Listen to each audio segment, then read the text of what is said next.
სიონის საპატრიარქო ტაძრის მღვდელმსახური თბილისის სასულიერო აკადემიისა და სემინარიის სადოქტორო პროგრამის ხელმძღვანელი თეოლოგიის დოქტორი მღვდელი ცოტნე ჩხეიძე მოძღვართან ერთად ვისაუბრებთ თემაზე დავითისეული სულგრძელება. დილამშვიდობის მამა ცოტნე, დიდი მადლობა სტუდიაში მოგზაურობისთვის. დილამშვიდობის მადლობა მოწვევისთვის და მოგესალმებით, მივესალმებით თქვენს მაყურებელს. როგორც უთხარით მოვახსენეთ მაყურებელს, დავითისეული სულგრძელება ეს არის ჩვენი სასაუბრო თემა, საკმაოდ საინტერესო, ვრცელი და დიდი სიამოვნებით მინდა რომ მოგისმენთ, რაში გამოიხატება, როგორ შეიძლება გავიგოთ, რას ნიშნავს დავითისეული სულგრძელება, როდესაც ამ სიტყვას ვამბობთ და ვახსენებთ. დიახ, მადლობა ამ კითხვისთვის. Რა თქმა უნდა, დავითისეულ სულგრძელებაზე რო ვსაუბრობთ ჩვენ ვსაუბრობთ ამავდროულად რა არის ახალ აღთქმისეული სულგრძელება, იმიტომ რომ დავით მეფსალმუნე ძველი აღთქმის პერიოდში ჯერ კიდევ მაშინ, როდესაც კაცობრიობა გამოხსნილი არ იყო. ღვთისხატი იყო მიინავლებული ადამიანში და არ იყო განახლებული. დავითმა აი ამ პერიოდში, როდესაც რჯულის მოთხოვნებიც გაცილებით დაბალი იყო, ვიდრე აი ახალი აღთქმის მოთხოვნები, რაც არის ადამიანის წინაშე დაყენებული, ის სიმაღლე. აი ამ დროს მიაღწია მოციქულებრივ სიმაღლეს. და მისი სულგრძელება იმდენად დიდი არის, რომ გარდაამეტა ძველი აღთქმის რჯულის მოთხოვნებს და აი როგორც გითხარით, ამაღლდა ახალი აღთქმის სიმაღლემდე.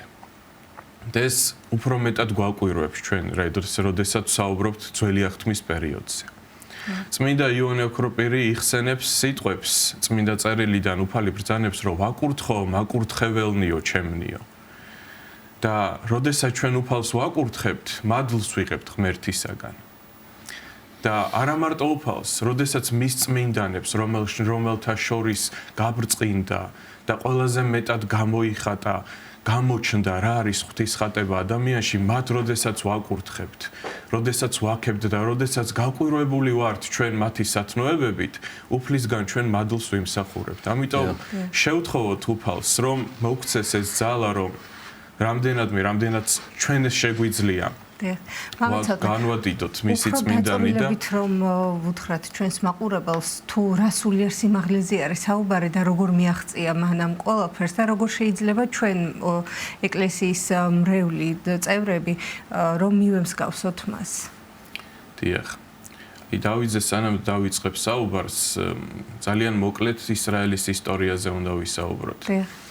ვინ წინამძღოლობდა ისრაელს? თავდაპირველად ეს იყო მოსე. ანუ წინასწარმეტყველები, ის უნავესი. შემდგომ საჯულთა პერიოდი მოვიდა. ეს იყვნენ ადამიანები, რომლებიც უფალმა გამოირჩია, რათა ეწინამძღოლათ ისრაელისთვის და განესაჯათ ისინი. და დადგა ჟამი, როდესაც ისრაელმა მოითხოვა მეფე. პირველი მეფე ისრაელის იყო საული. საული სამწუხაროდ მხოლოდ 2 წლის განმავლობაში ინარჩუნებს აი ამ უბრალოებას, რაც უნდა ახასიათებდეს ერის წინამძღოლს და ამის შემდგომ უფალს განუდგება.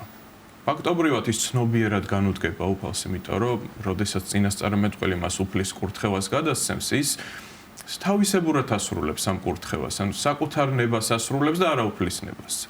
ამიტომ უფალმა განაყენა ეს ადამიანი მეფობისგან და ის დატოვა ღვთის სულმა. მასში შევიდა ბოროტის სული. დიახ. ამის შემდგომ დავით მეფსალმუნეს აცხო სამუელ წინასწარმეტყველმა მეფობისთვის. ზეთი ამ დროს წინასწარმეტყველი აკურთხებდა მეფეს და ღვთის განგებულებით ისე მოხდა, რომ რადგან მეფე ჯერ კიდევ ცოცხალი იყო, საული, ის არ გადააყენეს, მაგრამ ცხებული იყო დავით წინასწარმეტყველი.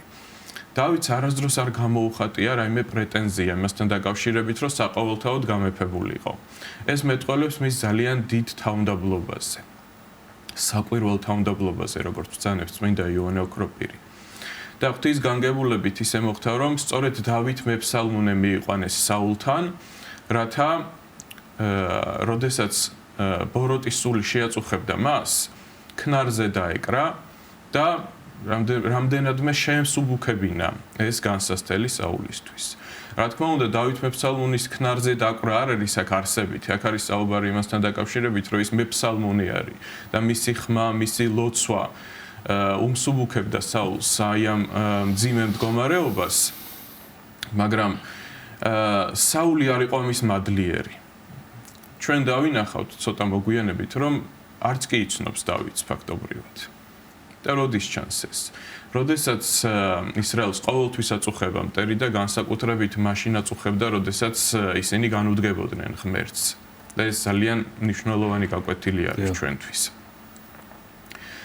მოვიდნენ ფილისტიმელები, ესენი იყვნენ სამხრეთ დასავლეთ ნაწილში ცხოვრობდნენ ამ ტერიტორიაზე, პალესტინის ტერიტორიაზე და მათ ყავდათ ესეთი ძალიან ძლიერი დიდი ადამიანი, რომელსაც თავისი პირადი სახელი ჰქონდა გოლიათი.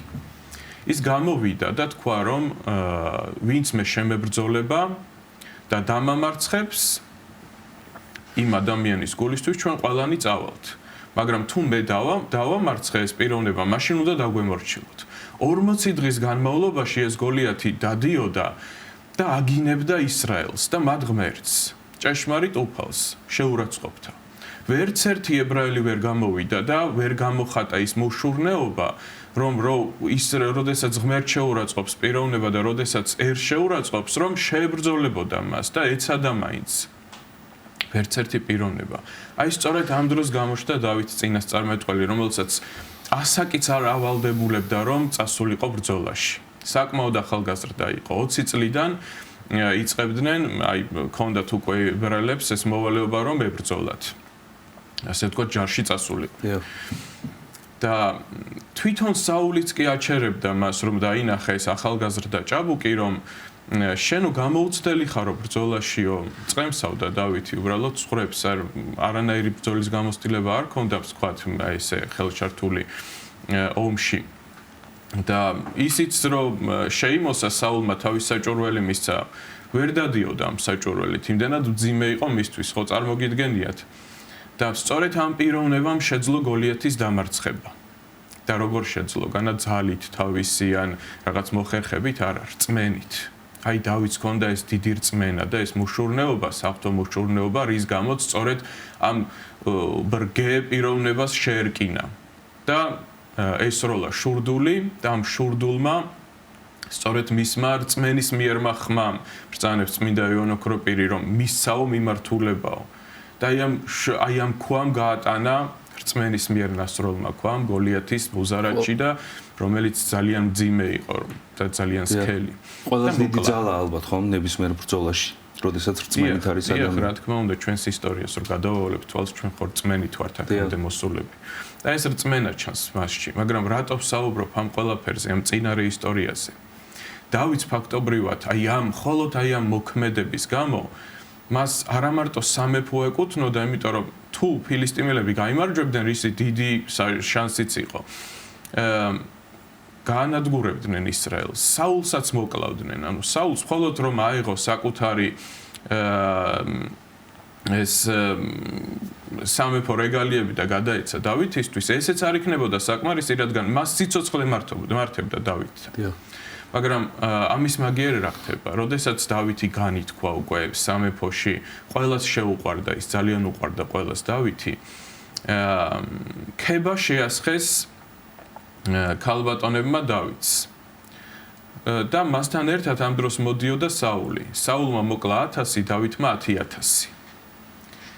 აი ეს შეშურდა საულს, რომ მასზე მეტად განდიდდა დავითი. ის დაავიწყდა საერთოდ, რომ მის სიცოცხლეს სიკვდილს გადაარჩინა, სამეფო განადგურებას გადაარჩინა, ეს ყველაფერი დაავიწყდა და ის შური როგორი საშიში რამ არის ადამიანისთვის, აბრმავებს პიროვნებას.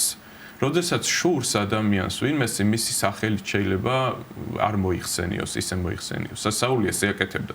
იესეს ძე. დავითს არც იხსენიებდა.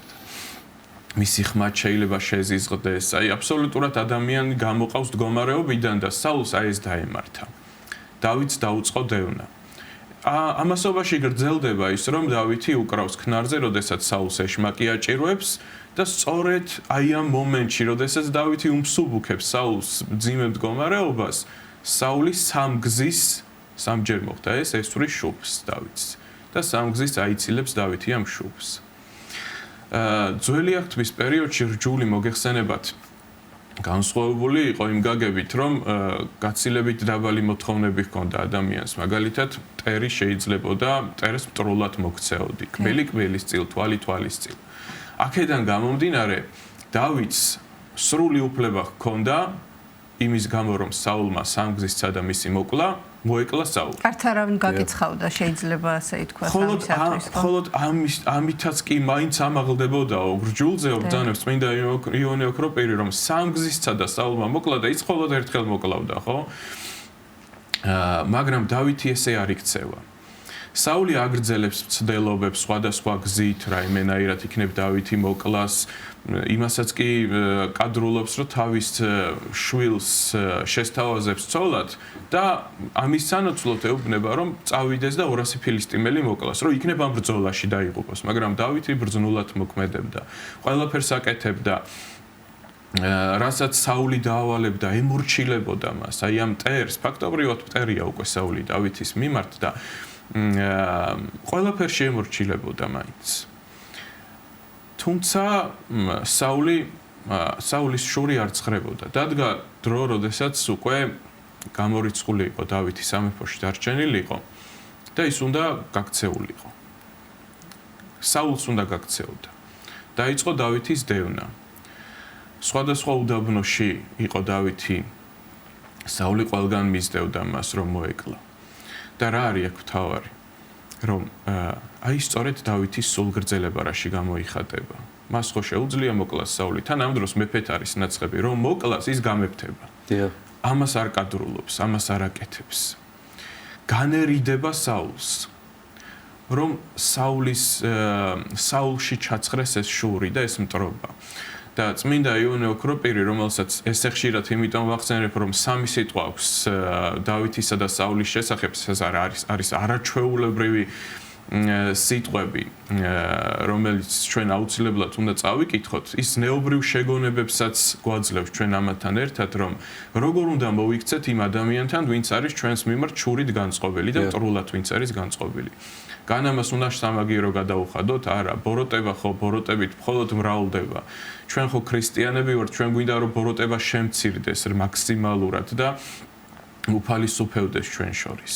დავითის ქმედებაც სწორედ ამას უტყოდა ხომ, რომ ან ყველანაირად ცდილობდა, რომ მაქსიმალურად დამორჩილებოდა, იქნებ ამ კუთხით თქვათ, შემსუბუქებინა, იქნებ უფლისაკენ, სავალი გზისკენ შემოებრუნებინა იგი და უფრო გონება გახსნოდა და განათებულიყო მისთვისაც, ხო საულისთვისაც ის ცხოვრება ის რა მდგომარეობაშიც თვითონ იმყოფებოდა, ხო, იმიტომ რომ ეშმაკით იყო შეპყრობილი თავის თავად ბოროტით და მხოლოდ დავითის ფსალმუნების შესრულებით და გალობით ახერხებდა იგი რომ ამ სირთულეებისთვის თავი დაეღწია და შესაბამისად ეს განრიდება რას ნიშნავს მამაცოდნე ანუ შეიძლება მაქსიმალურად შეეცადო იმას რომ სამაგიერო არ გადაუხადო შეეცადო შენი კეთილი განწყობით ცადო მისი მობრუნება მაგრამ აი რა დროს ხდება უკვე განშორება და განცალკევება აი დავითისა და საულის შემთხვევაში ჩვენს ცხოვრებაშიც და ჩვენს ყოფაშიც რო გადმოვიტანოთ აი როგორ უნდა მივხვდეთ რომ უკვე დავყარეთ ფარხმალი ასე ვთქვათ და განვერიდოთ თუ არის ეს ფარხმალის დააყრა თუ არა აი რა ქმედება დიდი მადლობა ამ კითხვისთვის საკმაოდ საინტერესო კითხვა არის ალბათ უკიდურეს შემთხვევაში ხდება ეს განრიდება დავითიც უკიდურეს შემთხვევაში განერიდა მაგრამ ეს განრიდება ფარხმალის დაყრა კი არ არის არამედ ის რომ ხშირად როდესაც ადამიანი ვინმეს მიმართ მტრულად არის განწყობილი, როდესაც ხედავს მას, თუ ეს არ ცხრება მასში, როდესაც ხედავს, ცოცხლდება მასში ეს მტრობა და ეს შური. დავითი სწორედ ამიტომ განერიდება საულს, რომ იქნებ ვერ დაინახოს მაინც დავითი და დაავიწყდეს მაინც ეს ყველაფერი. ამიტომ ეს არის ალბათ უკიდურესი შემთხვევა, მაგრამ რა არის მნიშვნელოვანი წმინდა იონე ოქროპირი ბრძანებს რომ როდესაც ექიმთან მიდის ადამიანი რაღაც გარკვეული სნეულებით ექიმი ხო არ დაიწყებს ამის განსჯას რომ ვისი ბრალია ეს სნეულება რატომ დაემართა ადამიანს ეს და ამის განკითხვას ხო არ იწყებს მიზეზებს მხოლოდ იმისთვის რომ შესაძლებელია თვითონ სნეულებაზე უფრო მეტი ინფორმაცია მიიღოს ესევე არის, როდესაც შენს მიმართ მტრულად არის განწყობილი ადამიანი, ეს არის დაავადებული ეს პიროვნება. ამიტომ მას უნდა შეხედო როგორც ექიმმა და უნდა იზრუნო მაქსიმალურად, რომ ის გამოსწორდეს. მხოლოდ სიკეთე უნდა დაანახო ეს სულგრძელებაც, როდესაც ის ადამიანი შეურაცხყოფას მოგაყენებს შენ და შენ სულგრძელებას გამოიჩენ მის მიმართ, ეს მაკურნებელი არის პიროვნებისთვის და მერწმუნეთ, რომ ბევრი მართლაც იკურნება. მაგრამ თუ შენ ბოროტებით უპასუხებ, მაშინ ცეცხლზე ნავთს დაასხამ და ეს უფრო გააღვივებ ამ ბოროტებას. ამიტომ ეს არის ჩვენთვის ძალიან დიდი მაგალითი დავით მეფსალმონე, რომელიც საკუთარი სიცოცხლის ფასად ცდილობს საულის გამოსწორებას. საული თუ არ მოკვდება, დავითმა იცის ძალიან კარგად, რომ საული მის დევნას გააგრძელებს. და მის მოკვლას შეეცდება. ამიტომ ეს წმინდა იოანე ოქროპირი ამბობს, რომ ეს არის მოწამეობრივი ღვაწლი. როდესაც ადამიანმა იცის, რომ ეს პიროვნება მას მოსაკლავად დაძდევს და სულ გრძელებას იჩენს მის მიმართ ბოროტებას არ უკეთებს. ეს არის მოწამეობრივი ღვაწლი. აი სახელის და დიდების მოხვეჭის შემდეგ კიდევ უფრო მეტად რთულდება ალბათ ხომ ეს პროცესი, რაზეც ახლა ვსაუბრობთ მომაცოდნე ადამიანში. თუმცა დავითმა ამ შემთხვევაში არ დაკარგა ხომ ეს სულ გრძელება და სითაუნდაბლე ადამიანების მიმართ გაშმოყოფების. ეს კიდევ სხვა საკითხი არის, როდესაც ადამიანი დიდებას იხვეჭს, ძალიან ბევრი ვერ იტევს ამას და საულს ეს დაემართა თვითონ საულზე. გავამახვილებ ამ შემთხვევაში ყურადღებას, რომ საული სანამ გამეფთებოდა, იყო ძალიან უბრალო ადამიანი. როდესაც გამეფთა, არ ეღირსებოდა საკუთარი თავი მეფობისთვის და სამუელ წინასწარმეტყველი ამას ახსენებს კიდევაც ერთ ადგილზე. არ ეღირსებოდა საკუთარი თავი, მაგრამ შემდგომ ესეთი აზრი მოვიდა მას თითქოს, რომ ვინც მისი ქვეშევრდომია, მასზე დაბლა დგას. და მას უნდა ემორჩილებოდეს ყველანაირად. ანუ იმაზე არის საუბარი, რომ შენ ღმერთმა რო რაღაც პასუხი მოგცა გარკვეული იერარქიული სიმაღლე, ეს არის პასუხისგებლობა და ეს ამის საშუალებას არ უნდა იძლეოდეს, რომ შენ თითქოს უკეთესი გეგონეს იმ პიროვნებაზე თავი, ვინც შენზე დაბლა დგას. და სწორედ აი ეს არის დიდების მოყვარება.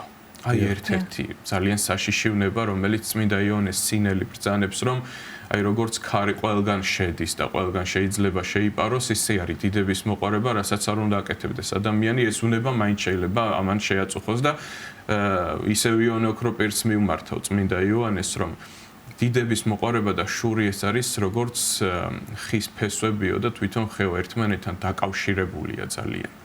საულს სწორედ აი ეს დიდი პრობლემა ჰქონდა. და დავითს თუ დაგვჭა დრო კიდევ დავამატებ ძალიან მნიშვნელოვანია რომ ეს ძალიან მნიშვნელოვანია ორ ადგილზე. როდეს ამ დევნის პერიოდში საული ჩაუვარდება დავითს ხელში პირდაპირ, აი რომ გამოქვაბულშია საული, ისე რომ არ იცის, რომ იქ დავითიცა ღრმა გამოქვაბული იყო და დავითთან ერთად მისი მეომრებიც იყვნენ, ვიც მასთან ერთად იყო.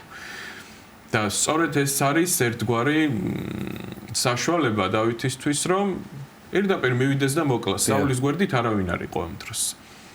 მაგრამ დავითი ამას არ აკეთებს. აი ეს არის ჭეშმარიტი სულგრძელება. რომ ხელში ყავს ეს ადამიანი. შენ ხელშია უკვე, მაგრამ შენ არაფერს ცუც არ უკეთებ. იგივე არის ჩვენს ცხოვრებაში. შეიძლება ეს ადამიანი, ვინც სრულადაა ჩვენს მიმართ განწყობილი, ისე ჩაგვივარდეს ხელში, რომ ჩვენს ხელში იყოს მისი მომავალი, ხო? აი ამ დროს ეს უნდა გამოვიყენოთ ჩვენ პირიქით, შანსი არის ეს ჩვენთვის, რომ სულგრძელება გამოავლინო ამ ადამიანის მეტად ძლიერები ვართ ამ შემთხვევაში.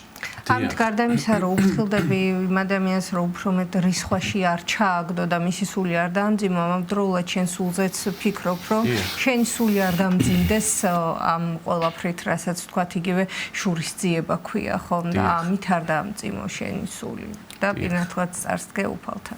და როგორც აი თუმცა ესეც ალბათ ძალიან რთულია, სწორედ ეს ბეწვის ხიდი არის, სწორედ გასავლელი ასეთ დროს. ძალიან რთული არის, რა თქმა უნდა, ამისთვის დიდი მოთმინება სჭირდება ადამიანს და არავინ იფიქროს, რომ დავითს მრისხანება არ ებრძოდა.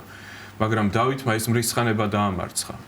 იმაზე გაცილებით დიდი საქმე არის, ვიდრე გოლიათის დამარცხება.